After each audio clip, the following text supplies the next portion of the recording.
Allan Kardec, né le 3 octobre 1804 à Lyon et mort le 31 mars 1869 à Paris, est un pédagogue français. Il est également le père fondateur du spiritisme. De son vrai nom Hippolyte Léon Denisard Rivail, né à Lyon en 1804, est le troisième d'une fratrie de 4 enfants. Son père, Jean-Baptiste Antoine Rivail, est avocat. Celui-ci épouse en 1793 Jeanne-Louise Duhamel, dont le père est également avocat et notaire royal. Mais le couple semble se séparer en 1807, sans toutefois divorcer. Le jeune Rivail va à l'école primaire locale jusqu'à l'âge de 10 ans, ainsi sa famille l'envoie terminer ses études à l'étranger, à l'abri des faits dus à la fin du Premier Empire. Ainsi, il devient interne au château d'Yverdon, près de Neuchâtel, dans l'institut créé par le pédagogue Johann Heinrich Pestalozzi, qui met alors en pratique les principes d'éducation d'Émile de Rousseau. C'est dans cette école mutuelle qu'il y est instruit avec d'autres jeunes gens de la bonne société européenne, parlant plusieurs langues vivantes comme l'anglais, l'allemand et le néerlandais. Vers 1850, il devint régisseur de spectacles d'illusions au Carré Marigny, sous la coupe du physicien prestidigitateur Henri Lacaze. Il fut également administrateur et contrôleur du théâtre des Funambules et du théâtre des Délassements comiques, où le public l'appelle familièrement le père Rivail.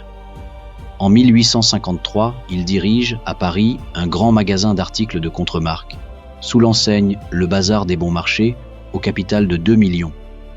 Entre 1854 et 1857, il est employé au livre de comptes dans l'établissement Pélago, éditeur libraire de livres de dévotion catholique, et dans le journal L'Univers du polémiste catholique Louis Veuillot. Les influences de Pestalozzi sont très fortes sur Léon Rivail, et certains principes de la pédagogie se retrouvent dans la doctrine spirite. La fraternité universelle et l'égalité des femmes avec les hommes. En 1832, il épouse Amélie Boudet, une institutrice qui travaille avec lui dans son école et dans la poursuite de son œuvre pédagogique. Lorsque l'école doit fermer pour des raisons financières, Léon Rivail traduit des textes allemands et publie des manuels pour gagner sa vie. Il continue à donner des cours gratuitement de chimie, physique, anatomie et astronomie. C'est en pédagogue positiviste qu'il est sollicité pour superviser des séances de table tournante. Et c'est exclusivement sous son vrai nom qu'il publie ses manuels de pédagogie. Il découvre ainsi les tables tournantes, une pratique venue des États-Unis, en mai 1855, à l'occasion d'une séance à laquelle un magnétiseur du nom de Fortier l'a fait assister. Il renouvelle l'expérience dans des cercles parisiens aux côtés de Victorien Sardou. Plus tard, il lui est demandé de mettre de l'ordre dans les communications reçues de divers esprits lors de séances. En outre, il converse, par le biais de différents médiums, avec toutes sortes d'esprits, et il en définit une philosophie qu'il intitule spiritisme, qu'il diffuse par écrit dans le Livre des Esprits, 1857, le Livre des Médiums, 1861, et l'Évangile selon le spiritisme.